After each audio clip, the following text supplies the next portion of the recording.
எல்லாருக்கும் வணக்கம். இன்னைக்கு நாங்க வந்து KFETA தமிழ் யூடியூப் சேனல்ல வந்து இணைஞ்சிருக்கோம். என் பேர் சந்தேஷ். என்னோட நேம் வந்து நாராயணன்.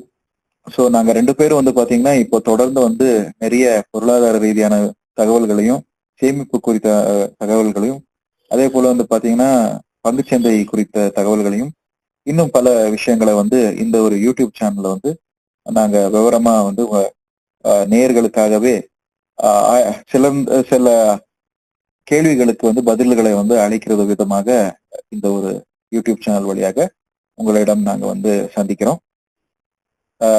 நம்மளுக்கு நேரம் கிடைக்கும் போதெல்லாம் ஒவ்வொரு வீடியோவும் நம்ம அப்லோட் பண்ணுவோம். தயவு செஞ்சு நம்ம யூடியூப் சேனலான KFETA தமிழ் யூடியூப் சேனலை நீங்க சப்ஸ்கிரைப் பண்ணிக்கோங்க. பக்கத்துல இருக்கிற பெல் ஐக்கானை தட்டி விடுங்க.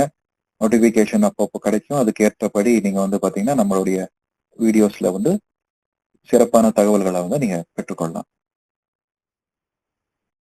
ஓகே, நம்மள சில பேருக்கு வருமானம், அதாவது மாச சம்பளம் வாங்குறவங்களுக்கு சம்பளம் வந்து ரொம்ப அதிகமா இருக்கு, அதாவது ஓவர் பேயிங் சேலரி அப்படின்ற மாதிரி இருக்கு. ஒரு சிலருக்கு கம்மியா இருக்கு. நம்ம ஃபர்ஸ்ட் அதிகமா இருக்கிறவங்கள பத்தி பேசுவாங்க. அவங்களுக்கு வந்து பாத்தீங்கன்னா வருமானம்ன்றது, அதாவது அவங்க செய்யற வேலைகள் அப்படின்றது வந்து பெருசா இருக்காது, ஆனா வருமானம் அதிகமா இருக்கு. அதை பத்தி கொஞ்சம் சொல்லுங்க.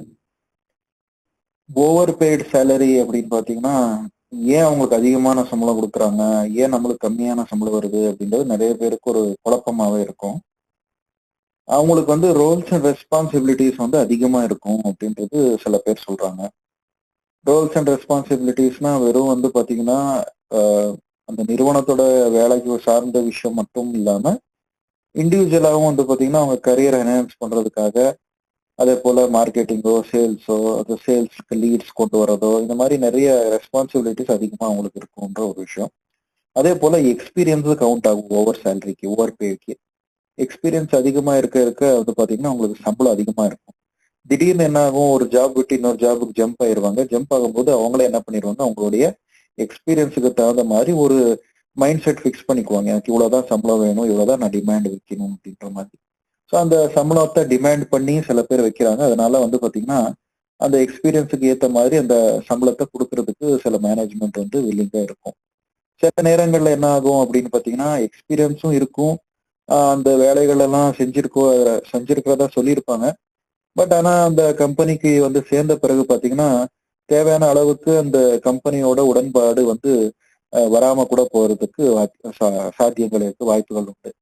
ஏன் அப்படின்னு பாத்தீங்கன்னா அங்க இருக்கக்கூடிய அந்த ஒர்க் கல்ச்சர், அங்க இருக்கக்கூடிய என்விரான்மெண்ட், அதே போல வந்து பாத்தீங்கன்னா அங்க இருக்கக்கூடிய இதர பழக்க வழக்கங்கள், அவங்க கூட யாரெல்லாம் எப்படி பழகுறாங்கன்ற ஒரு விஷயமாகட்டும், அதே போல வந்து பாத்தீங்கன்னா செய்யற வேலை, அவங்க அந்த பழைய ஒரு கம்பெனிலயோ இல்ல பழைய ஒரு இண்டஸ்ட்ரியிலயோ பண்ண ஒரு வேலை வந்து பாத்தீங்கன்னா இப்போ செய்யற வேலைக்கும் அதுக்கும் ரொம்ப கரடு முரடா இருக்கும், இல்லைன்னா அது வந்து ஆப்போசிட்டா இருக்கும். அப்படிங்கிறப்போ வந்து பாத்தீங்கன்னா சில நேரங்கள்ல என்ன ஆகும், அவங்க இன்னும் அதிகமான சேலரிக்கு டிமாண்ட் பண்றதுக்கு சாத்தியங்கள் இருக்கு. அதுக்கு ஏற்பவும் பாத்தீங்கன்னா ரிசோர்சஸ் கிடைக்க மாட்டாங்க, அவ்வளவு எக்ஸ்பீரியன்ஸான ஆளுங்க கிடைக்க மாட்டாங்க. அப்படின்ற ஒரு முடிவுக்கு வந்து பாத்தீங்கன்னா அவங்க சம்பளத்தை இன்னும் அதிகமா வந்து கூட்டி கொடுக்கறதுக்கும் வாய்ப்புகள் அதிகமா உண்டு. இப்போ வந்து அப்பப்போ ஒரு சிலர் வந்து நம்மளோட கம்பெனிஸ் வந்து சேஞ்ச் பண்ணிட்டே இருக்காங்க. நீங்க சொல்ற மாதிரி சேலரி அதிகமா இருக்கு, அதிகமா கிடைக்கும் அப்படின்ற ஒரு காரணத்துக்காக கூட கம்பெனிஸ் அடிக்கடி சேஞ்ச் பண்றாங்க அப்படின்னு வச்சுக்கோங்க. இப்ப அது வந்து நல்ல விஷயம் தானா? நம்ம அடிக்கடி சேஞ்ச் பண்றது ஒரு நல்ல விஷயமா, இல்ல ஒரு குறிப்பிட்ட வருஷத்துக்கு அவங்க ஒர்க் பண்ணிட்டு அதுக்கப்புறமா சேஞ்ச் பண்றது ஒரு நல்ல விஷயமா? இப்போ வந்து பாத்தீங்கன்னா சில பேர் என்ன செய்யறாங்கன்னு பாத்தீங்கன்னா, இப்போ ஃபாஸ்ட் மூவிங்கா இருக்குது மார்க்கெட் அப்படின்னு சொல்லி, அதே போல அவங்களுக்கு பொறுப்புகள் வந்து கம்மியா இருக்குன்றப்போ ஒரு எக்ஸ்ப்ளோரேஷனுக்காக, ஒரு முயற்சி எடுப்போம் அப்படின்றதுக்காக என்ன செய்யறாங்கன்னா, ஷார்ட் டேர்ம்ல குறைஞ்ச காலகட்டத்துல வந்து பாத்தீங்கன்னா கம்பெனியை ஜம்ப் பண்றாங்க. ஒரு அட்வென்ச்சரஸா இருக்கும் அப்படின்ற ஒரு நோக்கத்துல அவங்க வந்து அது பண்றாங்க.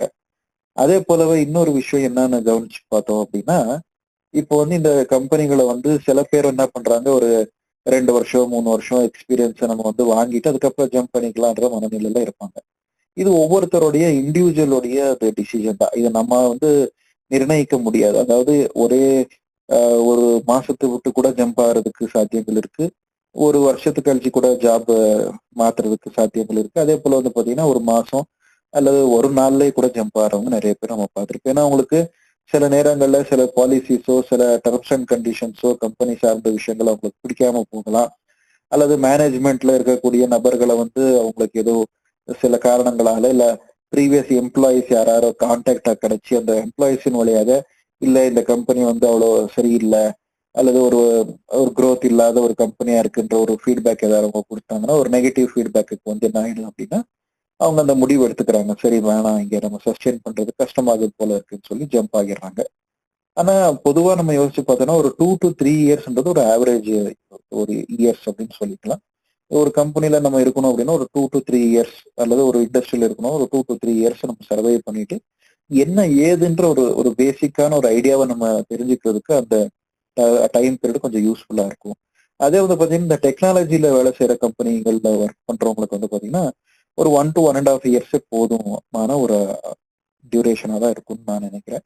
ஏன்னா அதுக்குள்ளேயே வந்து பாத்தீங்கன்னா அவங்களுக்கு கத்துக்கிறதுக்கு அந்த டெக்னாலஜி கம்பெனில இருக்கக்கூடிய கிளைண்ட்ஸ் யாரு, ப்ராஜெக்ட்ஸ் என்ன, அந்த ப்ராஜெக்ட்ஸ் வந்து பாத்தீங்கன்னா ரொம்ப கத்துக்கக்கூடிய ஒரு சூழ்நிலையை வந்து உருவாக்கி கொடுத்துருக்கு அப்படின்னு பார்த்தோம்னா ஒருவேளை உருவாக்கி கொடுத்துருச்சு அப்படின்ற பட்சத்துல அவங்க வந்து பாத்தீங்கன்னா சீக்கிரமா வேற ஆப்பர்ச்சுனிட்டிஸுக்கு ஏன் அவங்க கிளைண்ட்ஸை வச்சு கூட அவங்க கான்டாக்ட் பண்ணி ஜம்ப் ஆகுறதுக்கு சாத்தியங்கள் இருக்கு. அதே போலவே அவங்களோட காம்படிட்டர் அந்த கம்பெனியோட காம்படிட்டரை சில நேரங்கள்ல என்ன பண்ணுவாங்க, ஏற்கனவே இவங்க வந்து எவ்வளவு சம்பளம் வாங்குறாங்களோ அதுக்கு கொஞ்சம் அதிகமாவே அந்த சம்பளம் கொடுக்குறோன்ற ஒரு இதுல வந்து பாத்தீங்கன்னா அவங்கள ஹையர் பண்ணிக்குவாங்க, டேப் பண்ணிடுவாங்க அந்த டேலண்ட்டை அப்படின்ற ஒரு விஷயம். ஓகே.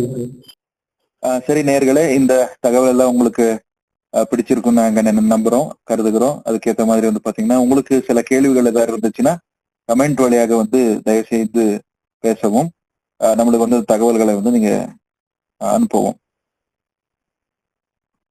உங்களுக்கு இந்த வீடியோ பிடிச்சிருந்தது அப்படின்னா சப்ஸ்கிரைப் பண்ணுங்க, லைக் பண்ணுங்க. வேற ஒருத்தவங்களுக்கும் இது யூஸ்ஃபுல்லா இருக்கும், அவங்களுக்கும் தெரியணும் அப்படின்னு நினைச்சீங்க அப்படின்னா அவங்களுக்கு ஷேர் பண்ணுங்க. உங்களோட கமெண்ட்ஸ் ஏதாவது இருந்தது, நீங்க தெரிஞ்சுக்க வேண்டியது ஏதாவது இருந்தது, உங்களுக்கு கொஸ்டின் ஏதாவது இருக்கு அப்படின்னா அதை வந்து எங்களோட கமெண்ட் பாக்ஸ்ல போடுங்க. அதுவும் நாங்க வந்து எடுத்து டிஸ்கஸ் பண்றோம். உங்களுக்கு அது யூஸ்ஃபுல்லா இருக்கும் அப்படின்னு நாங்க நம்புறோம். தேங்க்யூ.